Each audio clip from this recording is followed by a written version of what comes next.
Hello, welcome to the Permission Mission Show, live here in Las Vegas, Nevada. I am Mary McElhatton, your host for today, and we have a very special guest with us.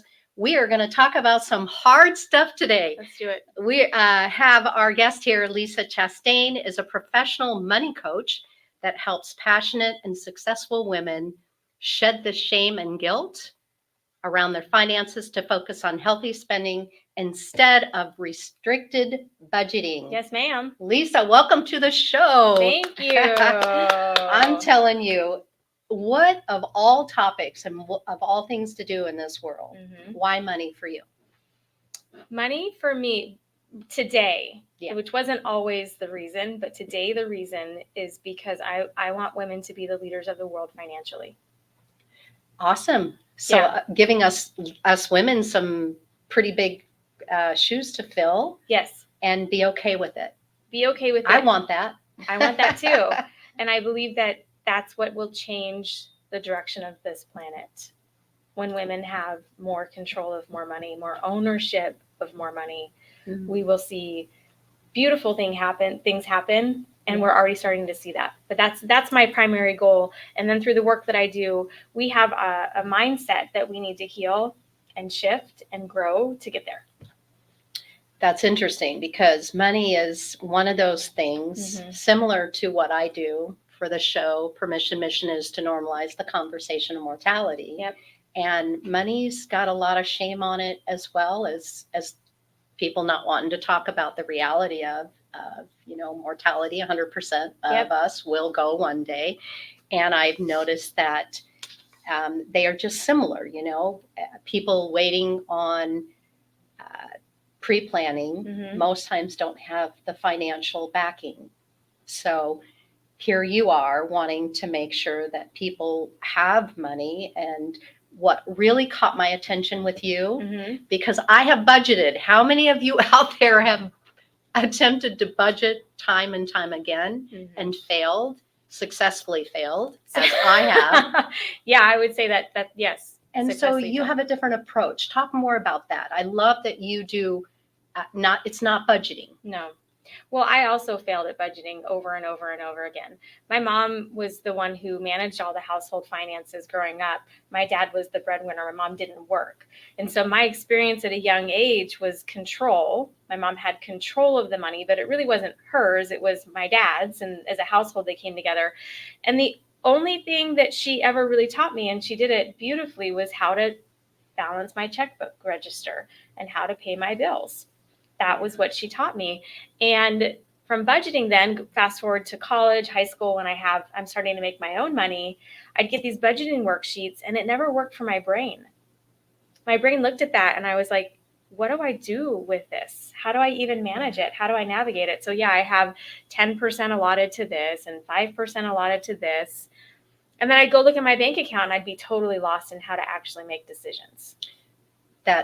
That makes sense, I bet, and would resonate with a lot of people out there because I too was the same. And I have banking background and I have CFO background. Yet at the same time, personally, I just couldn't seem to, how do you keep it all in track? How do you keep track of all of it? And then also in a household where there's partners, you're each spending money, but not always communicating how you're spending the money, when you're spending the money. And so I see this a lot in households where they have a budget in place somewhere on an app or somewhere in a worksheet, but they're not really paying attention to it. So when it comes to, hey, I'm going to stop at the store on the way home and pick up broccoli. Yeah. How do you account for that and know that you have the money for it? There's a disconnect for a lot of people when it comes to managing a budget versus making decisions. And so for me, instead of trying to fit my brain into a box that didn't work for me anyway, I had to figure out a more simple way of making decisions. And that's when my brand was born for a lot of reasons. That was a game changer for me and for a lot of my clients. It got my attention. So the budgeting, not the budgeting direction, it's the savings. Yes. And how you help thousands of people get things on track and not feel pressured by this thing that doesn't work for most people. Well, here's the other thing, right? If you're horrible at budgeting for whatever reason, 2/3 of people associate math negatively. And so money then becomes this math problem that you can't fix because you're not good at math. And budgeting fits right into that box of you have to keep track of all of these numbers that don't make sense to you, or you have an emotional reason for why you don't want to look at the numbers. You can't do it. And so my systems, my programs, my philosophies is let's just forget the fact that you have to do it all together. And for a lot of people, they soften and can breathe and know that it's really not a math problem that we're trying to solve. I just want to help you make decisions that feel good for you. Why do you think people shut down pretty quick when you're kind of dealing with money and savings? And, do you think, and is it common for people who have a lot of money Yes. and people who don't have a lot of money? 95% of our relationship with money is emotional. It goes 95%. 95%. It's in our unconscious mind. And if it's in our unconscious mind, it's emotionally connected. Yeah. We're making decisions out of memories and in our unconscious mind. And it goes all the way back to childhood. So the reason that our conversations with money are so emotionally charged is for a lot of us, we had emotionally charged households when it came to money, and we just carried that right into adulthood. Gosh, I could totally relate. I know growing up in a house of 10 of 11 children. Yeah. And always it was always tight, so I still catch myself like not wanting to spend because I always kind of go back to, well, things are tight, and I really want to bust through that. And I know with your support and help that we will bust through it. And I have stories of clients who came from big families, and things weren't just tight. You had to fend for yourself. Yeah. And so I can imagine, I don't know if this is your story, but even at the dinner table, everybody was trying to get their share. Yes. Yes. I mean, the meat was scarce. So if I had a pork chop on my plate and I didn't eat it quick enough, it was brothers. Exactly. And then though, they would do something for me, like whether it's take out the trash or do the dishes, whatever, there'd always be a trade-off for it. But yeah, I can totally relate. And food and scarcity and money all correlate together in our brains. Needs versus wants. Everything's connected through the thread of money. That our family didn't have enough, and then we didn't always have enough food, or we'd be volleying for each other for food, and that in our brain wires how it wires. We make decisions and we have negative beliefs of those experiences from a very young age. And so then when it comes to looking at our money situation as adults, what we don't realize is we have that 6-7-year-old person in our brains that's triggering us. And then we don't have the strategy. So before the show, we were talking about this, about why people don't talk about money. Yeah. Well, for the same reason they don't talk about death, because they don't have the strategies and tools to deal with it. Because if your family never dealt with it or had open, honest conversations, it never imprinted into you. Interesting. You never created the strategies to effectively have healthy conversation. And then what happens in the money industry is you're shamed and guilted for the decisions you are making. So why would we talk about it? Why would we talk about it? Well, gosh, I can give you 1,000 reasons why the importance is to talk about it and not feel that, because I do find when I'm talking with families about prearranging, like I'm all about like be prepared, have things in order, let your assets go to great things when we've passed on. I just can't stand the fact that people do not see the value in having their assets placed and prepared in a way that sets their families up to win, instead of the fighting and the arguing and the bickering and the loss, just simply by not doing anything, goes into probate and causes a lot of issues at that point. I would say that it's not that people don't care. And I think that's a common misconception. It's not that people don't care. It's not that you don't care about what happens. Right. It's that the thing that you're avoiding is exactly what ends up happening. So at the end of our life, or as we're facing the end of our life, even now, so you said you started preparing at the age of 50 years ago. Yeah. I and my husband did our estate planning. So even now I'm thinking about the end in mind. Yeah. For a lot of families, and for that person who's thinking about the end of their life, you are avoiding and afraid of the conflict, the fighting, and all the things you don't want to face in this life. So it's easier to avoid it and let others deal with it. So it's not That even from a makes place sense. of value or want. Yeah. It's fear. It's the fear. Mhm. It's the fear of doing it wrong while we're with our families, and maybe the fear of facing this reality of whether it's about finances, not Yeah. enough finances, or Fear the of judgment, fear of shame, Yeah. fear of guilt, fear of siblings fighting, to the extent that my parents basically have told us, I have 2 siblings, and they've said, you'll find out. It's all in the will. We're not having this conversation while you're alive. Gotcha. While we're alive. Yeah. Why not? Why not? So those are the emotions that stop us. So how do you get through the emotions with people who have those strong programs of when we're younger, we're attached to them? How do you detach us from them? There's no way to detach from it.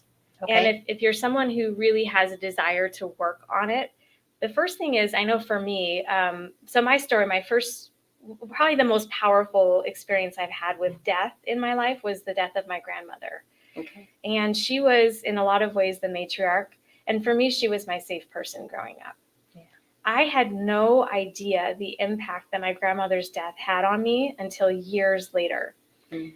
One of the reasons was that I had so much sadness and so much guilt. And I was young. I was a teenager probably when she first got sick.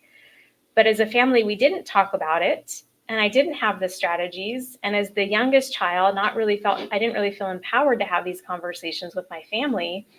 And so it was outside help that helped me finally deal with the emotions. So I was trying to turn into my family for support, emotional support, and we were all grieving at the same time.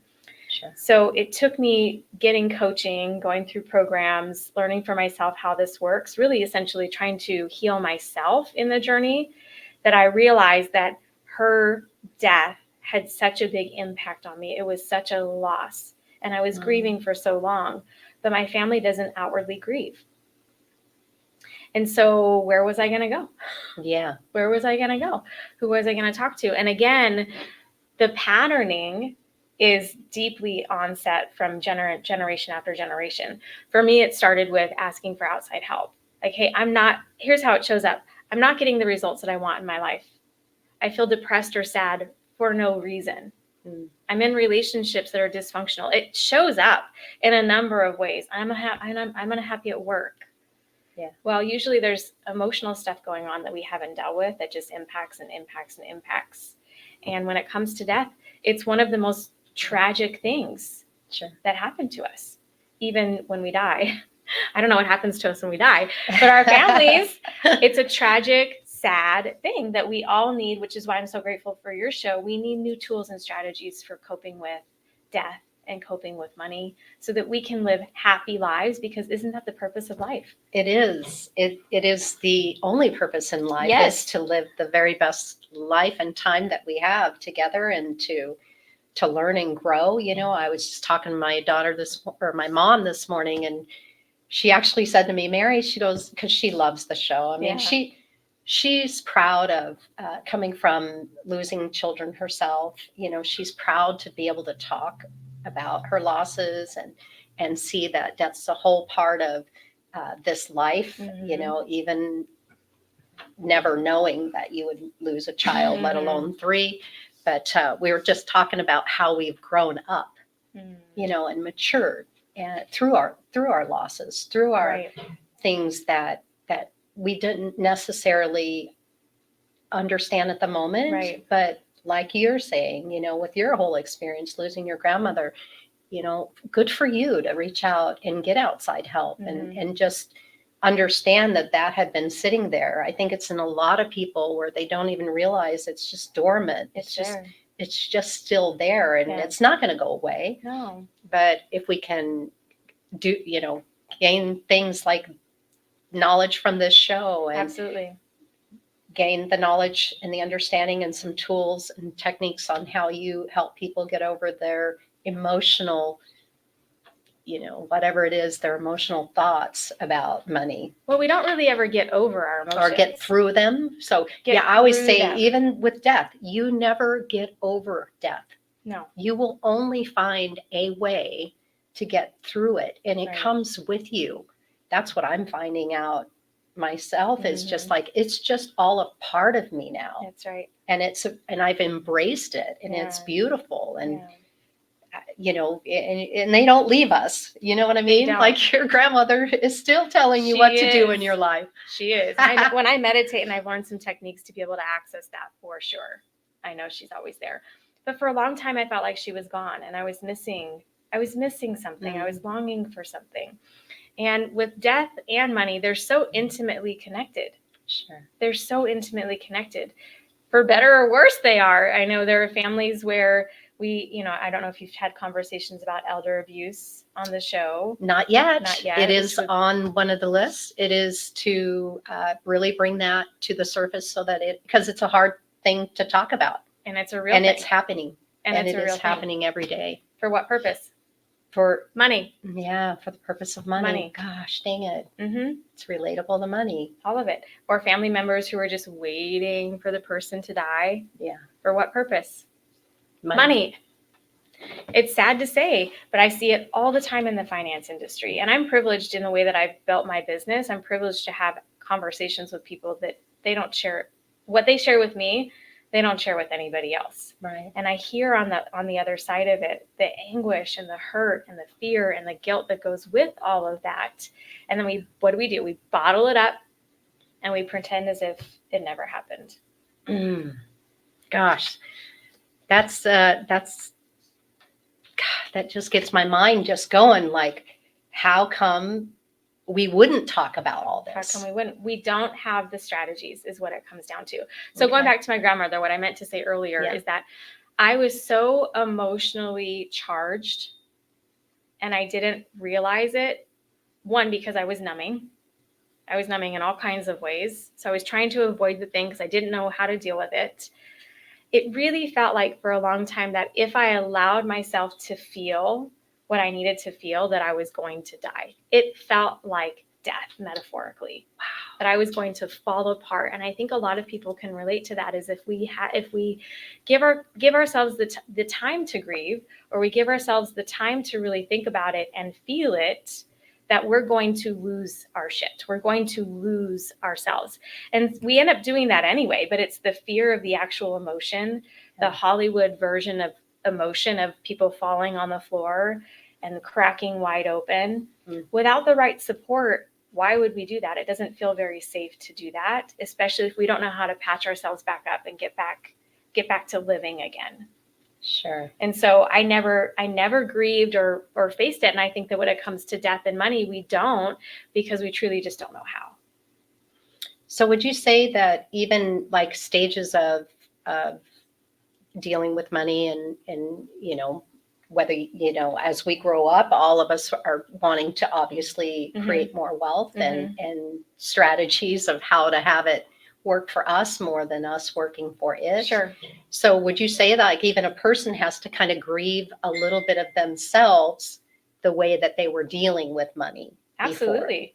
You have to come to terms with whatever you're doing. If you want something financially and you haven't yet figured out how to have it, you have to take a look back and look at the person that you were. They got you this far, but the person that you were isn't going to get you to the next level. Because it's going to require a different version of yourself to get to the next level. You will have to let go of and grieve that version of yourself. And I work with women in the decade metaphor. So this is something that your listeners can I think you can take away with this, is that metaphorically, when we cross over from 20 to 30, there's a death and a grieving of our 20s. Sure. For sure. For sure. For sure. And I work with a lot of women who are facing their 30th birthday who know that intuitively, but they're not ready for it. And that was me for sure. I loved my 20s. I loved my 20s. But then I got into my 30s and I had friends who were still living as if they were in their 20s. And I was not going to still live that lifestyle. I had a kid. I needed to transition Yeah. And in order to do that, I had to grieve my 20s. And so we do ceremonies in my world, That's helping awesome. people grieve their pasts or their former selves. Yeah. Because it's going to require you to get to be somebody different. You might have to let go of relationships. You might have to shift. I know you've been through divorce. I have. I went through a divorce. To make those transformations, to make those changes, we have to grieve our former selves and give gratitude.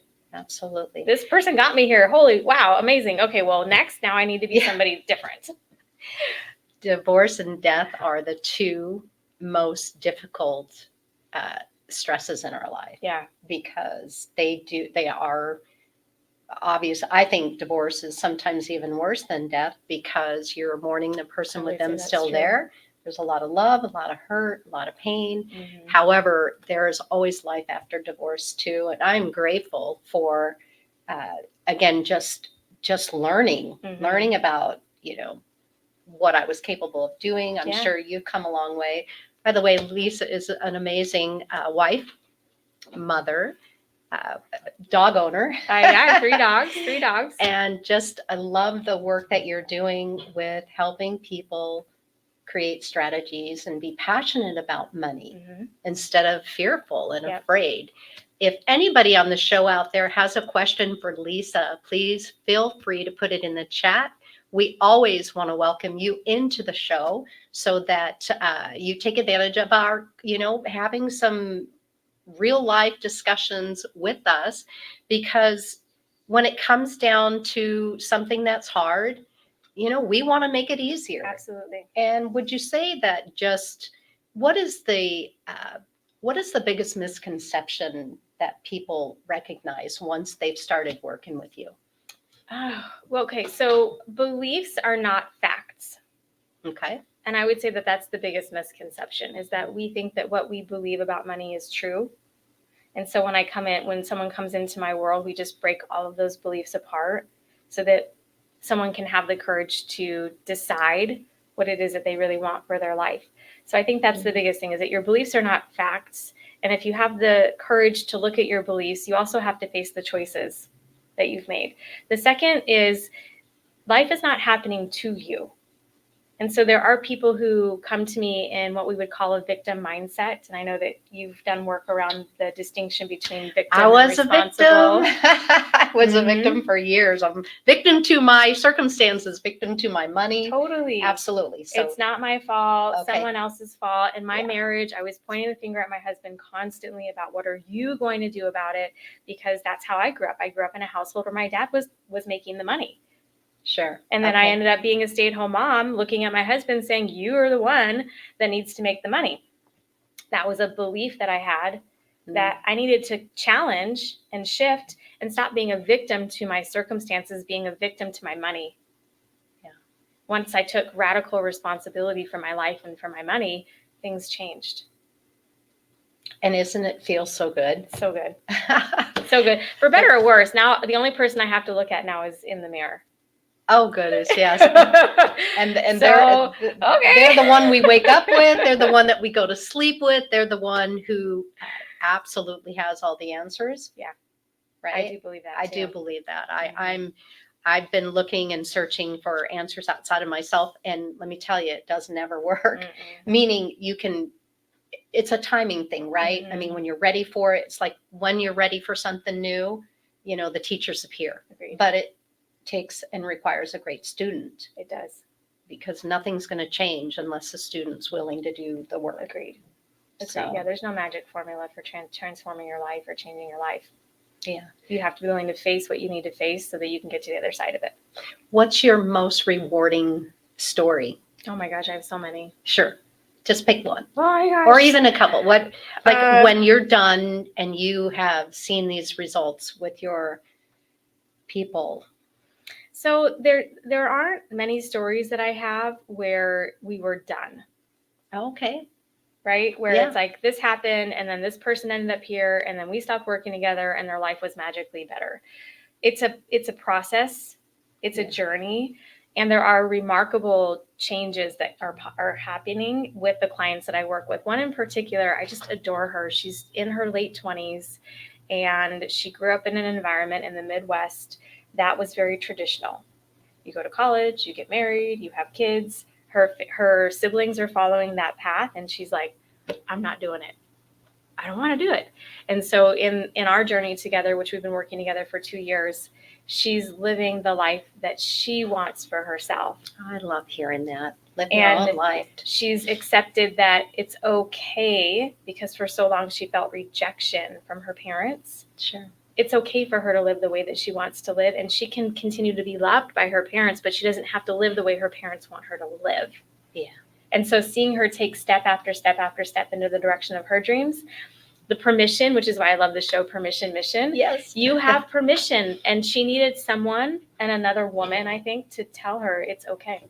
Yeah. You have permission. I know, being a mother, we want always the best for our kids, Always. Right? And so what's comfortable for us is kind of what we give to our kids. Yep. Meaning, however, I love what someone said to me one time, and I've taken it and I've applied it with my own kids, and that is, find out who you are, because I'm already taken. And I love that, because I do want them to explore who they want to be and how they want to be. And it is a lot of times not a direction I would have them go.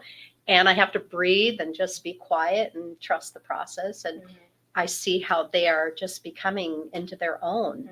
So that's what you've done with this young lady. Yeah. And how freeing is that for her? For her, she's having so much fun. Wow. Yeah. Just so much peace. Fun. And the number one reason, so talking about death, the number one reason people don't live is because of money. That they don't go on the vacations, that you don't do the thing, you don't start the business, you don't make the impact that you want to make, is because of money. And then you spend your whole life not living. And then on your deathbed, ask yourself the question of, what did I do with my life if it wasn't living? Which is probably a big fear for people to get to that end of life, going, what really have I done? Yeah. What have I wasted? Well, here's the framework, and I believe that through Sai seminars you've learned this, but if you haven't, I have in my coaching experiences. What you resist persists. What you resist will persist. Death is going to persist. However, it's happening. We can do it differently. Yes. We can definitely go out. I feel like if you're willing to do the hard stuff now, you will enjoy the great stuff at the end. Yes. My mom is a perfect example of that. How so?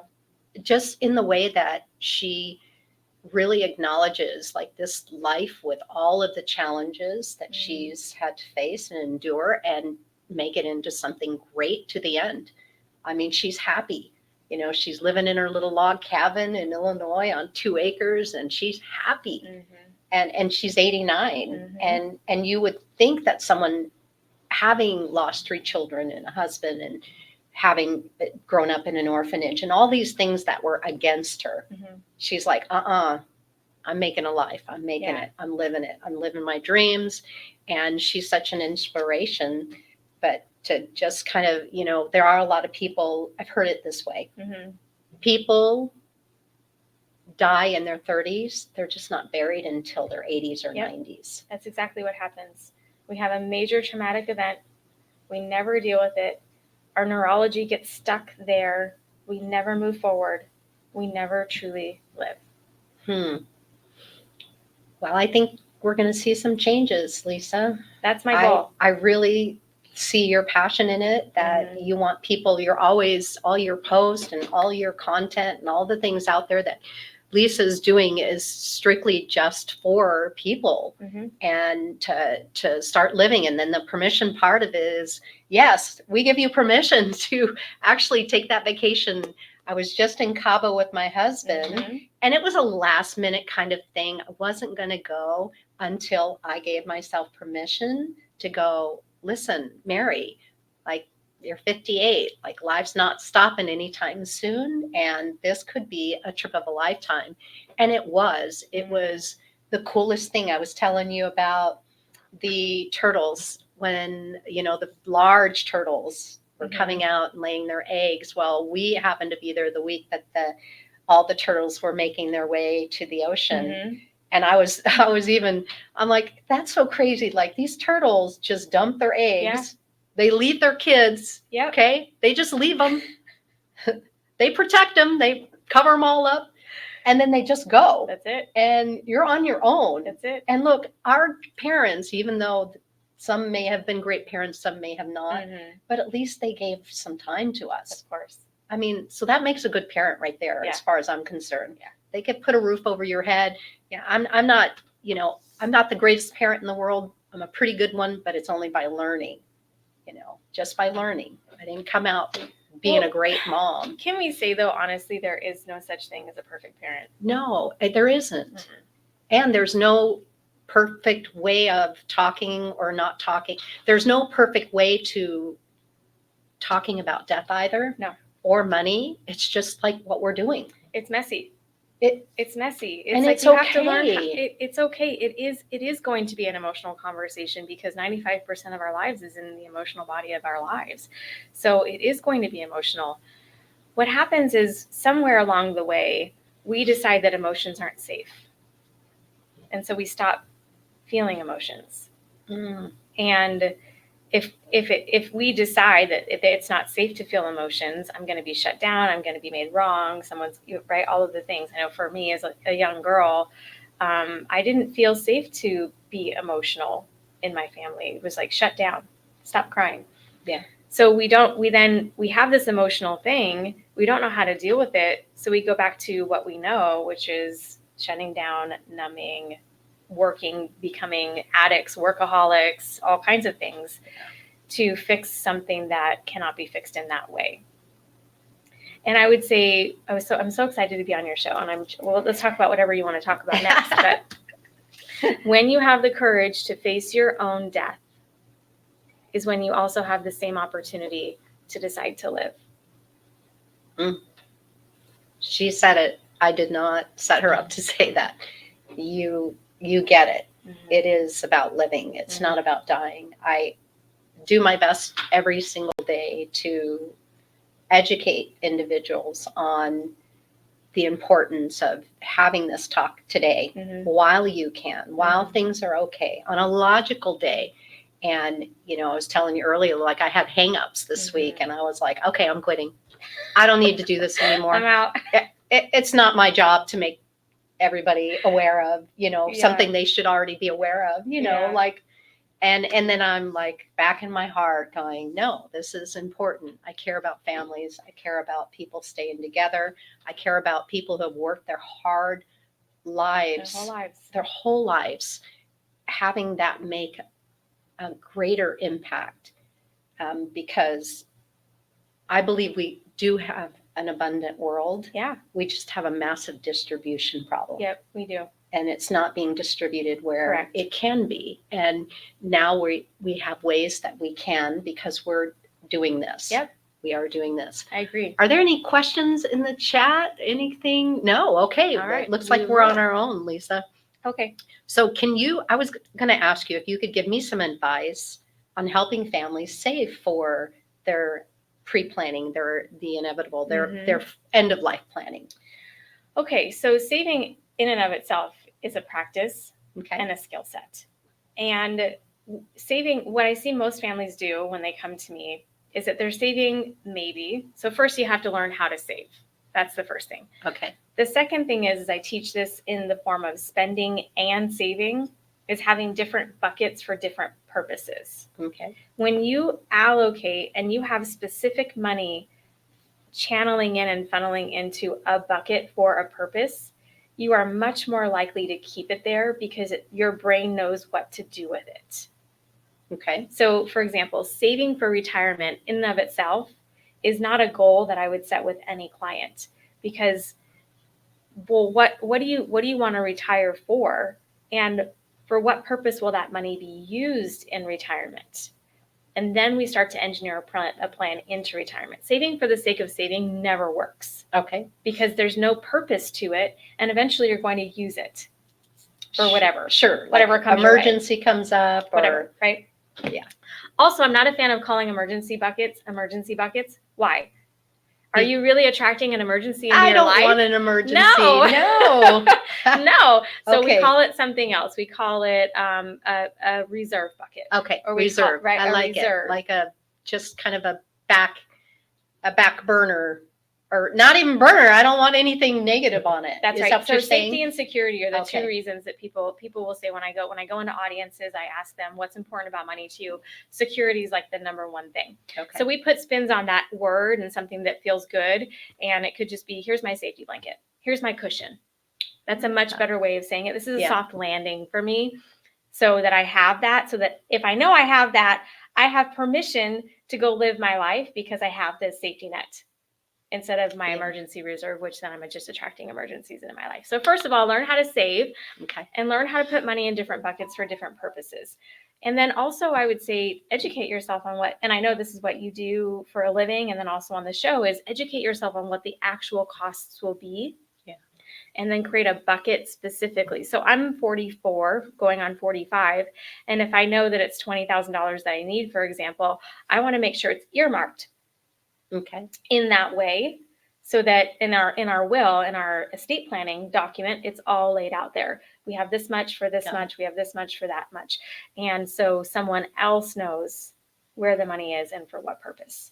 So those are the three layers. Learn how to save first, give it a name, give it a purpose. Know exactly that this money is different from this money and for what purpose. And then tell that story to someone so that they know what it's for too. You also talk about you and your husband having your own spending money. We do. And I love that. Now, because with Dan and I, it's kind of like there's no budget, or again, there's no opportunity to say, well, maybe I ought to keep it down a little bit, because this is what I have to work with. It's he needs this, or he wants this, and I want this, and I need this. And then at the end of the day, we're just going, wait a minute, what the heck? So how do you and your husband, how does that work for you guys? And I will say it's not just for me and my husband. I have for just about every client that I work with figures this out for themselves in some way. So they modify it and they customize it for themselves. There's no one size fits all approach to money. Got it. Just so we're clear. In our household, how we do it is every week we have money that goes into our household account, and that's money that we use for groceries.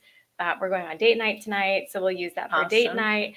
If we order pizza on Fridays, we want to order a movie at the house. That's our household bucket for when we want household money spending.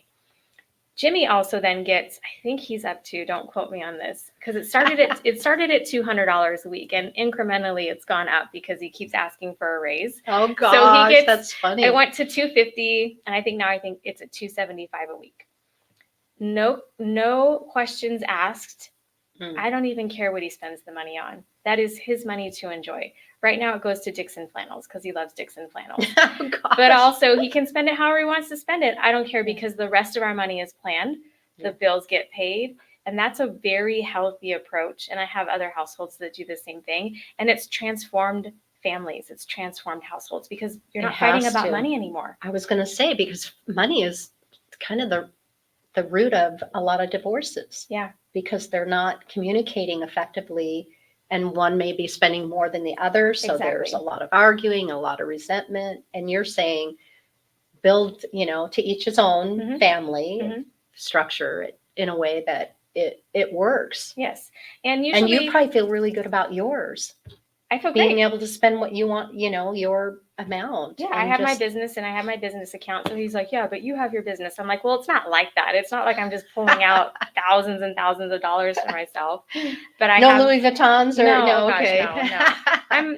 I'm a blue collar girl. So we had generic clothing and generic medications growing up. So I still don't do labels very well. Yeah. That's a value system that I have. No judgment on anybody who no loves judgment. Stuff, but no judgment taken, girl. It's all just so I needed, it's speaking season for me, and I needed some new clothes, and I used my Apple card and navigate paying that down. And I bought $250 worth of clothing, and neither one of us had a problem with it. Nice. Because again, bills are paid. We have money for groceries. We have money going into retirement. We're good. Yeah. What is there to fight about? When you remove the money part of it, I'm sure there's a lot more joy. It is. There's a lot more joy. It is. We are going to take a commercial here. We will see you right back. Please stay tuned. We are live here in Las Vegas, Nevada on WWDBTV with Permission Mission. We'll see you in a minute.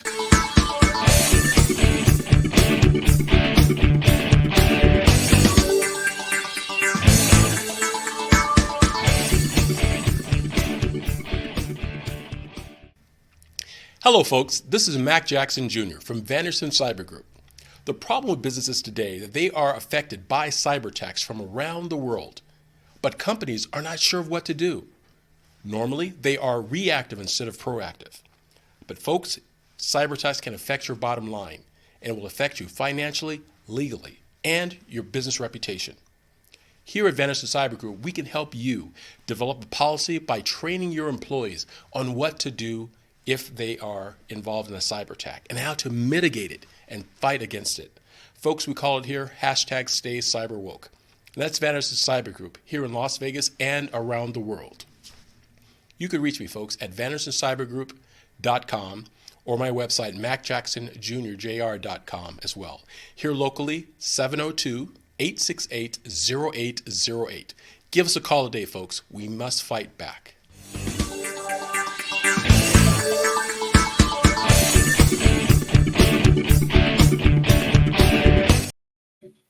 Welcome back to the Permission Mission Show. My name is Mary McElhatton, your host here today with our guest, Lisa Chastain. She is talking about good stuff here. We're talking about money and talking about saving, learning how to save, talking about ways that relieve couples from arguing about their finances. Yeah. Number one deal breaker. A lot of divorces happen unnecessarily because of money. Yeah, we could say it's about money, but ultimately I think that money is the external representation of the dysfunction of the relationship.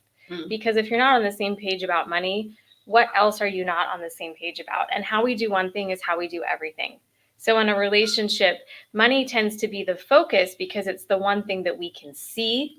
Got it. And it impacts our daily decisions.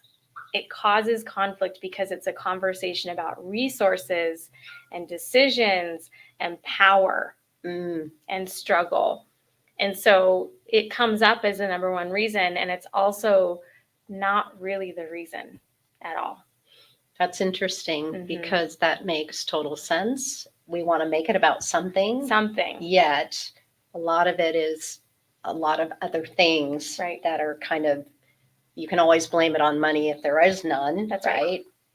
It makes sense. Yeah. So Lisa, you are a published author. Yes.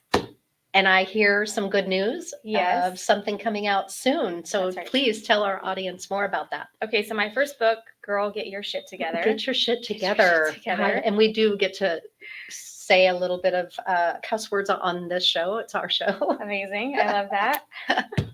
Okay. So that was my first book written in 2017, which was really something that I wanted to step out as a money coach in the industry. There weren't a lot of money coaches on the scene at the time. I thought money mindset was really important to talk about. And then also some of these baby steps that are not budgeting. So I wrote that book in 2017. This next book, which is coming out in June of next year, is called Stop Budgeting, Start Living. Transform your money mindset, transform your life. And that's where it all starts for people is it's not enough to just talk about what to do with your money. It's all about who are you being on this planet? What are you born here to do? What is your God-given purpose? And then also, how are you going to help? How are you going to use money to get you moving in the direction that you want to go? Not use it as the excuse for what's in the way. Gotcha. That's something I'm interested in reading because as you're talking and sharing, about you just it's not really just the money. It's not. It's so much bigger than that. So much. And about living and about living on purpose. Yes. And that really is kind of the foundation of Permission Mission too, is to get people educated, get people understanding that, think about life backwards, Correct. Think the end in mind, because I think you would go on that trip that I think so too. may be tight financially. However, then you can kind of, I don't know, stop having a Starbucks for a couple months or something. to kind of offset it. There are ways to change Mhm. just our behaviors of having, so we can have the things that we really want instead of just settling and That's being right. frustrated and just feeling stuck. That's right. And I know before I went through my own personal empowerment journey, my own personal discovery journey, I did feel a lot like life was just moving and I had little power in it. I felt like in a lot of ways the script was already written for me. This is just what you do. And it took me shaking that up and challenging it to realize that I do get to make decisions. And what I feel so fortunate about is that American women, more than any other woman really on the planet today, does have the ability to live life on her terms. We are more free to even take on credit, Yes. to make decisions for ourselves, to get a divorce, to not have that script written for us, although it doesn't always feel that way. And when we can understand and know that, yes, it will not be easy, it will take work, but that you can change the script of your life and start living the way that you really want to live, that's when I think motivations change, our lives change, and we don't die with the regrets. And I think a good example of that is my stepson, my now adopted son. His mom, 37 years old, died. We as a family always had hope that we would repair that relationship. We'd have a deeper connection with her and that things would heal. We held on to hope for that. And when she died, it felt like the cord was ripped or the rug was ripped from under us. Yeah. But more than anything, she's 37 years old. She didn't get to live her life, play her life full out. And for us, none of us know when our last day on earth is going to be. No. So is our life going to be an excuse, a reason, or a justification for why we didn't live the way we want it to live? Or are we going to have the courage to play full out, which means take risk, which means maybe lose, but are we willing to do it anyway? And now more than ever, we've got to do it. I believe that. We're being called to do it, and it's nothing about leaving the men out. It's just men know how to do a lot of these things, like financially and stuff like that. It's women kind of rising up to feel good about the responsibility of doing great things And support each other. Supporting one another, that we can do it. Yes, John, we have a question. No, but I do have a statement that I think most women alive today, not all, but most that were born after 1970 do not realize that a woman could not get a credit card, that a woman could not own property, a lot of things that women were not, they couldn't open a bank account. We didn't have those freedoms. Right. We couldn't own a home. So it's just been, that's 54 years. Yep. And men have had a lot longer to be able to deal with those kinds of things that women haven't had the opportunity to. You're right. We haven't. We have a huge learning curve. Thank you for that point, John, is that it's only been a few decades. And before that, so you're in your 50s, there wasn't a woman before you that had that privilege or that freedom. And it was maybe when you were a little older that came into play, but that's such a perfect example of the work that we have to do on this planet financially as women. Is we have to learn, we get to learn, we have the freedom to do that. But we've seen men mess up a lot. Have we not? Sure. We have. We've seen men, we're seeing it real time today, men making decisions and messing up and getting caught. And women, we're going to have to get into the ring of our lives to experience all of that and lead in a new way. And I do believe that will happen, but we have to get in the ring and we have to lead and we have to take risk and we have to challenge ourselves and support one another in doing that so that we can see the world as a healed world. Yeah. Women are the healers of the world. Absolutely. And I believe a lot of men would agree with that. I know that, men are coming around not wanting to do it on their own either. You know what I mean? Like, I can this could be a whole other show. Totally. Maybe more on the side of divorce and stuff like that, because I will have a show I want to talk more about that. I think a lot of people still are in their grief with divorce, feeling like a big failure. I did. And I did too, forever. And Yeah. I didn't think that there was life after divorce. And I felt doomed. And the reality is that that's not the case. It's really what do you want? That was the question I just kept asking myself every day. Is like, what do I want? Mary, what do you want? Yeah. You know, this happened because it happened. It's not the end of the world. There's still life to live. There's still decisions to be made. There are still failures to fail fast and forward. So that's a whole nother show. But I was just thinking that, you know, like men are making room for women to be partners. They don't want to be alone. Well, And women don't want to be alone either. No, absolutely not. And that's just, you know, not to get into all the other different types of relationships, but like in general, just men nobody and women. wants to be alone. Nobody wants to be alone. No, Brene Brown's work has been foundational in saying that we want to be seen, heard, and loved, period. All of us want to be seen, heard, and loved. We want to feel connected. And then there's all these things that get in the way. And so as when men and women together, we need to be on this journey together. The thing that my husband said on my podcast earlier this year, it stemmed from a breakfast conversation we were having. And he said, men are tired. Men are tired of carrying this all on their own. And I believe it. Yeah. We have more men and younger boys committing suicide today more than ever who are choosing out of life altogether because they're tired and they don't have the strategies and they don't feel loved. So collectively, this is our work to do so that we can all live our best lives. Absolutely. Well, you brought up a good point. You know, this month is National Suicide Month, and it is something I do talk about. Nevada ranks 7th highest in the nation for suicide. Yeah. It also, Montana, suicide is the 10th leading cause of death in the United States. Montana at 28.7%, Alaska 27.6%, and Wyoming 25.6%. This is something that we'll continue to talk about. What resist, persist is not talking about death.